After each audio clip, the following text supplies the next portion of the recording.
नमस्कार, मैं हूं पुण्य प्रसून वाजपेयी। दस्तक में आपका स्वागत है। समूचे देश में बहस इस बात को लेकर कि लाभ के पद को लेकर आखिर अलग अलग राज्यों में सरकारें जिस तरह उलझी है, उसमें दिल्ली भी तो उलझ गई है। लेकिन आइए पहले हम आपको एक तस्वीर दिखाते हैं कि दरअसल लाभ शब्द क्यों जुड़ा हुआ है। समझने की कोशिश कीजिए। 73,000 रुपए मासिक वेतन, 11,000 रुपए विशेष भत्ता, डी और ई टाइप का बंगला, मंत्रालय में विशेष कक्ष, लाल बत्ती वाली सफारी गाड़ी, स्टेट गैराज से डीजल, 4 बाबू, 2 निजी सचिव, बंगले में 6 चौकीदार और 2 रसोइये, बंगला और घर में 2-2 फोन, बंगले की सरकारी खर्च पर 7 सज्जा अलग से और काम कोई नहीं। जी, लाभ का पद इसे कहते हैं। लेकिन ये सारी चीजें हिंदुस्तान में राजनीतिक तौर पर, सियासी तौर पर सेंसर्ड हो जाती है। तो आइए जरा सेंसर्ड की स्थिति को परखने की कोशिश करें, क्योंकि उड़ता पंजाब सेंसर्ड नहीं हो पाई, लेकिन राजनीतिक और सियासी तौर पर क्या क्या, किस किस रूप में, किस किस तरीके से चीजें सेंसर हो जाती है, इस दिशा में पहला कदम बढ़ाते हैं संसदीय सचिव, जिसका जिक्र है और जो पूरी सूची आपको दिखाई, जरा देख लीजिए कहां पर है ये सब। 73,000 रुपए मासिक वेतन, 11,000 रुपए विशेष भत्ता, डी और ई टाइप बंगला, मंत्रालय में विशेष कक्ष, लाल बत्ती वाली सफारी गाड़ी, स्टेट गैराज से डीजल, 4 बाबू, 2 निजी सचिव, बंगले में 6 चौकीदार और 2 रसोइये, बंगला और घर में 2-2 फोन, बंगले की सरकारी खर्च पर 7 सज्जा और काम कोई नहीं। जी, ये है लाभ का पद। हर महीने विधायक को संसदीय सचिव बनाकर उस पर लुटाए जाते हैं तकरीबन 25 लाख रुपए से ज्यादा, और बीते 1.5 बरस में हर संसदीय सचिव पर उड़ा दिए गए 4 करोड़ 75 लाख रुपए। लेकिन सिर्फ एक संसदीय सचिव नहीं, बल्कि राज्य में कुल 11 संसदीय सचिव हैं। तो इस तरह लुटाए गए सरकारी खजाने का पैसा जोड़कर बन जाता है 50 करोड़ रुपए।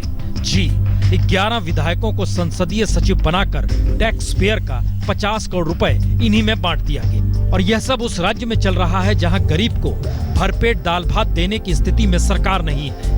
यानी जिन 1.5 बरस में विधायकों को लाभ का पद देकर 50 करोड़ रुपए स्वाहा किए गए, उसी राज्य में अगर सरकार महज 10 करोड़ रुपए दाल भात पर खर्च कर देती तो 5 रुपए में गरीबों को मिलने वाला अन्नपूर्णा दाल भात का केंद्र बंद नहीं होता, जो कि 200 केंद्र थे। लेकिन सत्ता के लिए गरीब के पेट पर यह लाल बत्ती की गाड़ी होती कितनी भारी है।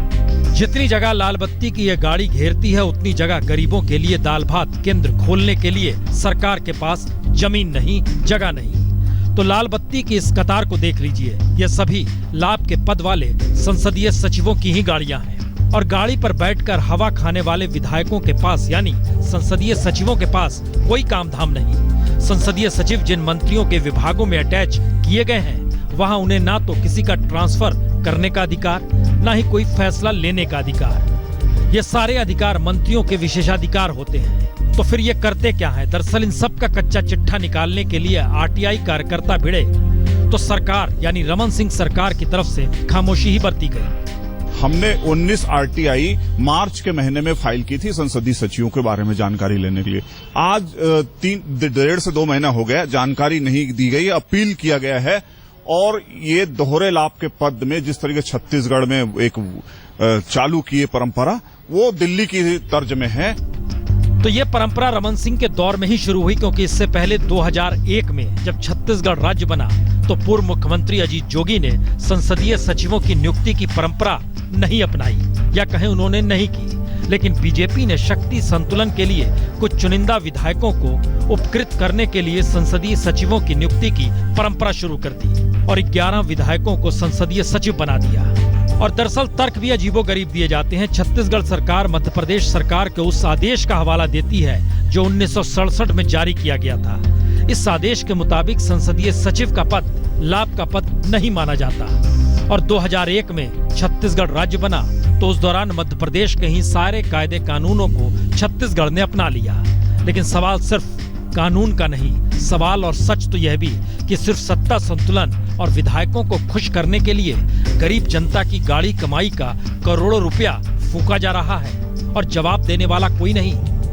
छत्तीसगढ़ में संसदीय सचिव जितना जनता के काम नहीं आए, उससे कहीं ज्यादा उनकी भागीदारी सत्ता के संतुलन में दिखाई देती है। वो मंत्री नहीं होते हुए भी मंत्री होते हैं और राजनीतिक गलियारों में उनका जलवा देखते ही बनता है।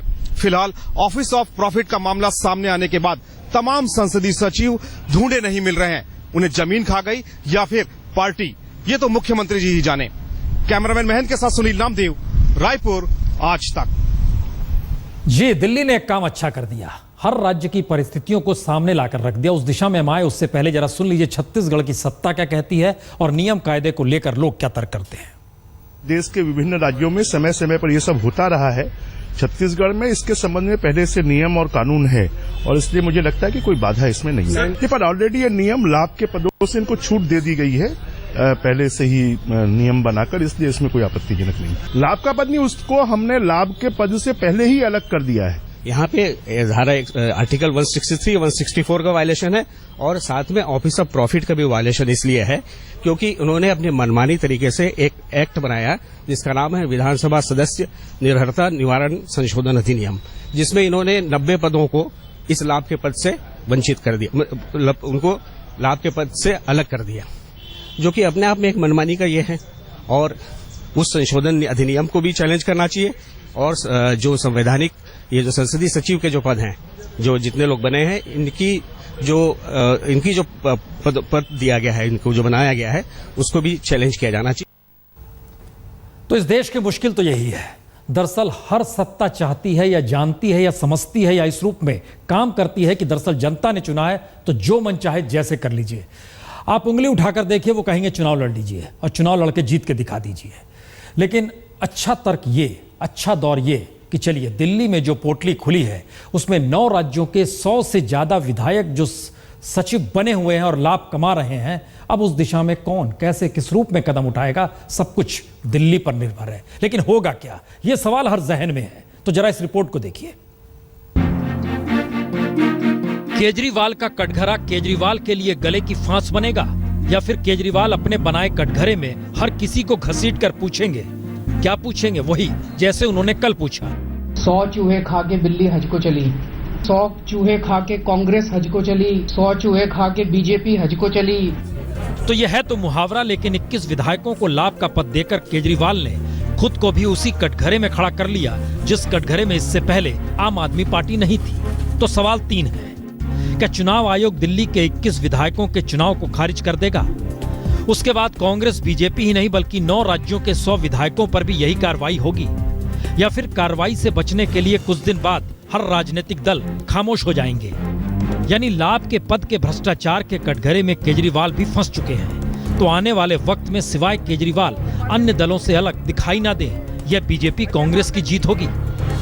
लेकिन तब सवाल यह भी कि फिर चुनाव आयोग मशक्कत करता हुआ दिखाई क्यों दे रहा है? क्योंकि आयोग की इंटरनल रिपोर्ट बताती है कि चुनाव आयोग ने दिल्ली के मुख्य निर्वाचन अधिकारी से लाभ के पद के विवाद में राय मांगी थी और मुख्य चुनाव अधिकारी ने दिल्ली विधानसभा सदस्य अधिनियम 1997 की छानबीन की, तमाम संशोधनों को बारीकी से जांचा परखा और उसके बाद चुनाव आयोग को रिपोर्ट भेजी।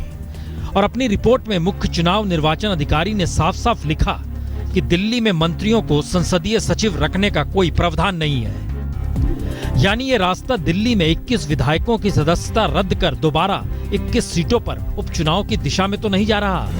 यानी पंजाब और गोवा में केजरीवाल की पार्टी के बढ़ते प्रभाव के बीच कांग्रेस बीजेपी दोनों चाहेंगी कि उसी वक्त दिल्ली में भी इन 21 सीटों पर उपचुनाव हो जाए, जिससे केजरीवाल दिल्ली के कटघरे में ही उलझे, दिल्ली का मुद्दा पंजाब में उठाया जा सके।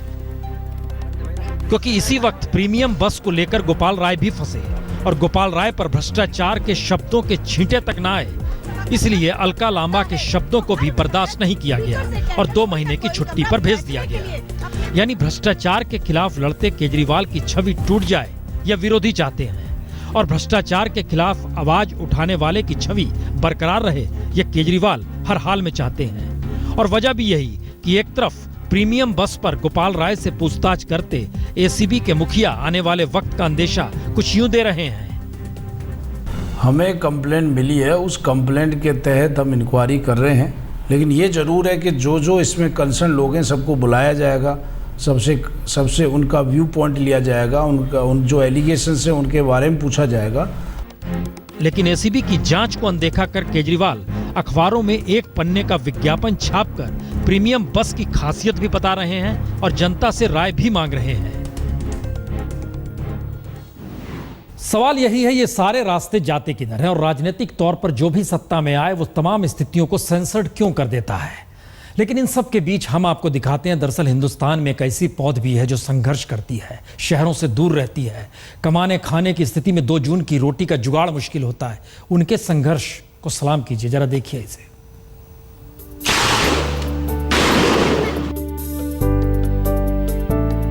तो बस्तर के जिन जंगलों की पहचान नक्सलियों के आतंक को लेकर है, उन्हीं जंगल गांव के बीच आदिवासी छात्रा सावित्री ने IIT JEE का इम्तिहान पास कर लिया।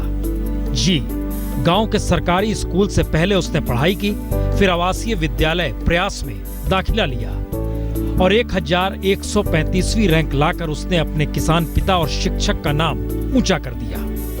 मेरे जो मैथ्स वाले सर थे और जो बाकी हम लोग के स्कूल में तो सर नहीं थे ज़्यादा, लेकिन जितने भी थे सर थे वो अपने तरफ से पूरा हम लोग को सहयोग दिए और हम लोग को मोटिवेट करते थे आगे, मतलब कंपटीशन के एग्ज़ाम के लिए। अपने लिए कुछ भी करके जिएंगे, लेकिन उसके लिए भविष्य में अच्छा पढ़े, अच्छा बने बोल के हम लोगों को पढ़ा रहे हैं। बहुत बड़े गौरव है, ना केवल स्कूल के लिए, हमारी शिक्षकीय जीवन के लिए भी ये बहुत बड़ी गौरव की बात है कि IIT में सिलेक्शन होने से। सावित्री ने कोई महंगी कोचिंग नहीं ली, उसी तरह जैसे मनरेगा मजदूर बनवारी के बेटे नितिन ने नहीं ली।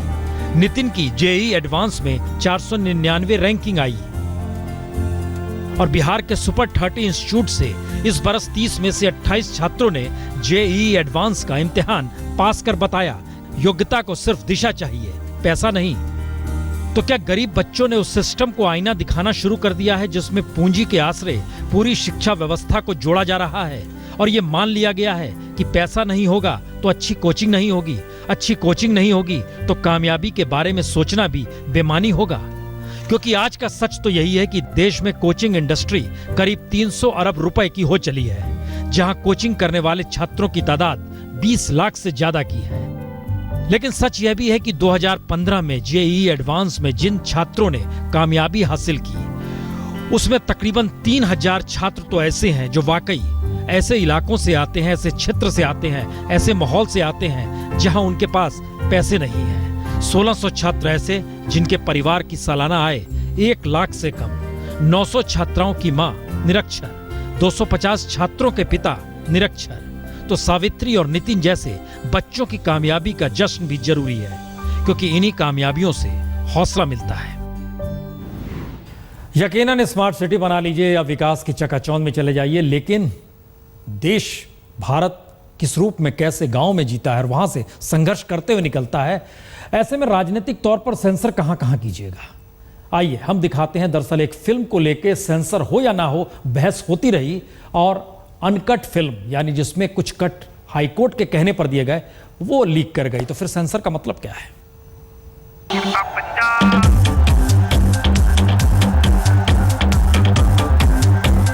तो उड़ता पंजाब को हाईकोर्ट ने पास किया, सेंसर बोर्ड ने नहीं, ये सर्टिफिकेट बतलाता है। लेकिन उड़ता पंजाब को रिलीज होने से 40 घंटे पहले ऑनलाइन लीक किसने किया? जो ऑनलाइन चल रही है जो फिल्म जो है, ये हमारे पास जो सील की हुई कॉपी है वो आफ्टर कट जो अपना ऑर्डर जो हमें हाई कोर्ट ने दिया, जो उनके करेक्शन की हुई कॉपी है वो अलग है और उसमें अलग है। तो लीक भी वह प्रिंट हुआ जो अनकट है, यानी सेंसर बोर्ड से लेकर हाई कोर्ट तक और फिल्म बनाने वालों से लेकर राजनेता तक उड़ता पंजाब पर बहस में उलझे रहे। लेकिन फिल्म का प्रिंट उस माध्यम में लीक हो गया जहां सेंसर की नहीं चलती, सरकार का सिस्टम नहीं चलता, अदालत भी कुछ नहीं कर सकती, लेकिन फिल्म पायरेटेड होकर सब तक पहुंच जाती है।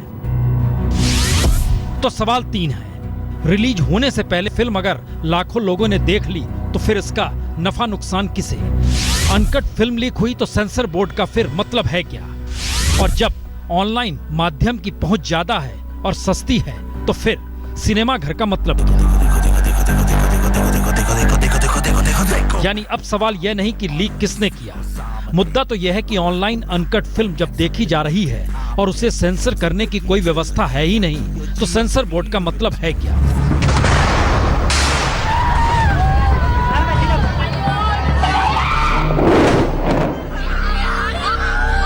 मसलन ये no fire zone the killing field of Sri Lanka का दृश्य है और ब्रिटिश डायरेक्टर कैलुअम मैक्रे की चर्चित डॉक्यूमेंट्री पर सेंसर बोर्ड ने सिनेमा घरों में रिलीज पर रोक लगा दी थी, तो उन्होंने फिल्म ऑनलाइन ही रिलीज कर दी। Large crowd of people pleading with us as the UN.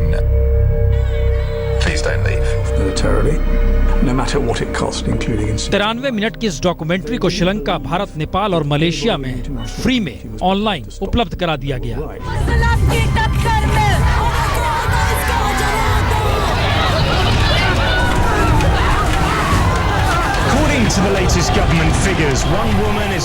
याद कीजिए निर्भया हादसे पर बीबीसी की यह डॉक्यूमेंट्री इंडियाज डॉटर पर भारत में पाबंदी लगाई गई, तो बीबीसी ने ब्रिटेन में अपनी साइट पर डॉक्यूमेंट्री रिलीज कर दी और फिर सोशल मीडिया पर शेयर होते हुए फिल्म भारत में भी खूब देखी गई। और कोई शरीफ लड़की होती है रात को 9 बजे मतलब नहीं घूमती। तो सवाल है कि सेंसर बोर्ड की पाबंदियों के बावजूद फिल्म अगर ऑनलाइन देखी जा सकती है तो सेंसर बोर्ड का मतलब क्या है?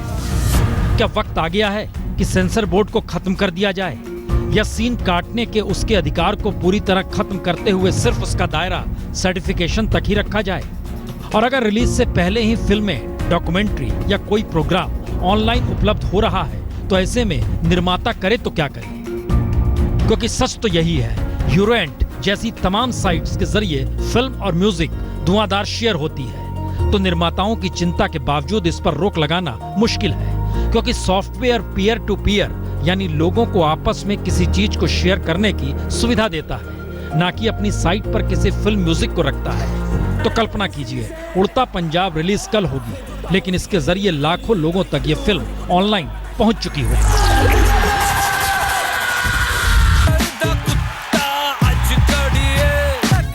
यानी कंटेंट के रिलीज से पहले या रिलीज के साथ ऑनलाइन उपलब्ध होना फिल्म प्रोड्यूसर के लिए एक नई चुनौती है, जिसका कोई सीधा हल नहीं दिखता। अलबत्ता कुछ प्रोड्यूसर अब रिलीज के दिन ही खुद ही फिल्म को ऑनलाइन रिलीज कर रहे हैं, ताकि ऑनलाइन कमाई का कुछ हिस्सा उन्हें मिल जाए। फिर अपनी बारी।